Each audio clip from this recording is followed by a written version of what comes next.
नमस्कार, आप देख रहे हैं द न्यूज़ पोस्ट। मैं हूं पंचम। मैं अभी खड़ा हूं दुमका के विश्व प्रसिद्ध बाबा बासुकीनाथ धाम में।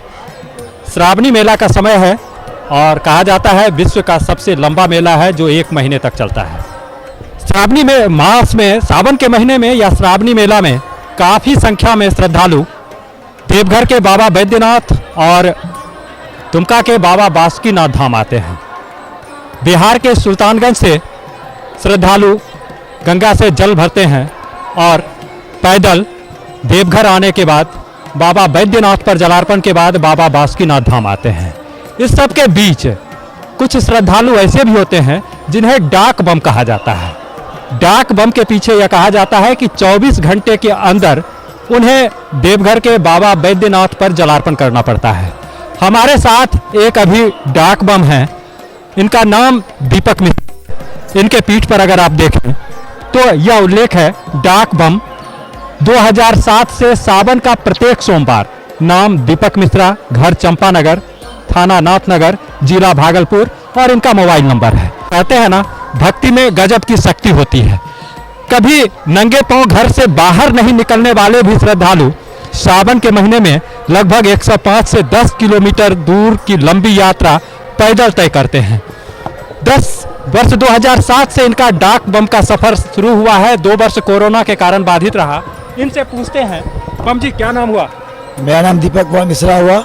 कब से आप बाबा के प्रति समर्पित भाव से डाक कांवर या कांवर लेके चल रहे हैं? 2005 में जब हम मैट्रिक का एग्जाम दिए तो अपने मन में इच्छा बाबा को हम कांवर लेकर के आए हैं।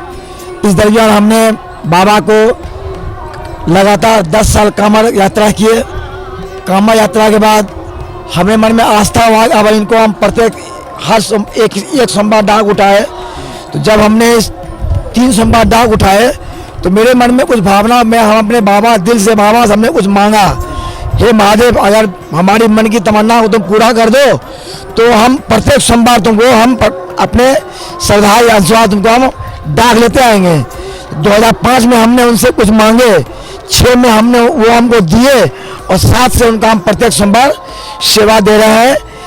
इस दरमियान अभी हम टोटल काउंटिंग करते हैं तो टोटल डाक और कांवर लेकर के इस बार मेरा 73 बार पुरने वाला है। क्या है, कितने बार आप डाक या साधारण बम बनकर यहाँ आते रहेंगे, कब तक?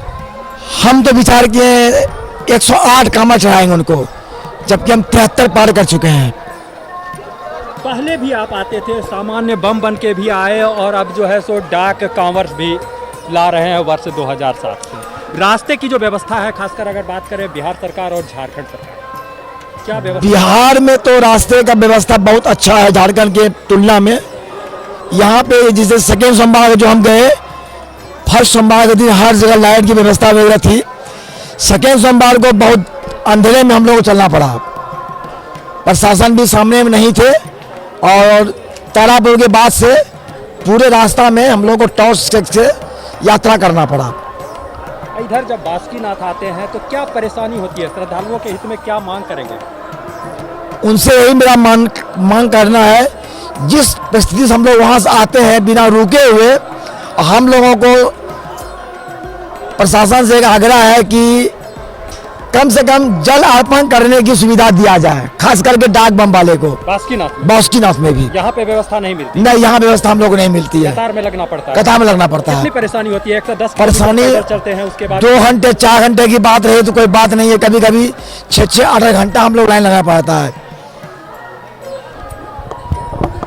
तो कहते हैं भक्ति में गजब की शक्ति होती है और आस्था और विश्वास। वर्ष 2007 से दीपक बम प्रत्येक सावन के प्रत्येक सोमवार को बाबा पर जल अर्पित कर रहे हैं और इनकी जो मांग है, यह इनकी मांग नहीं है बल्कि ऐसे हजारों डाक कांवर हैं जिनकी यह मांग है और होनी भी चाहिए।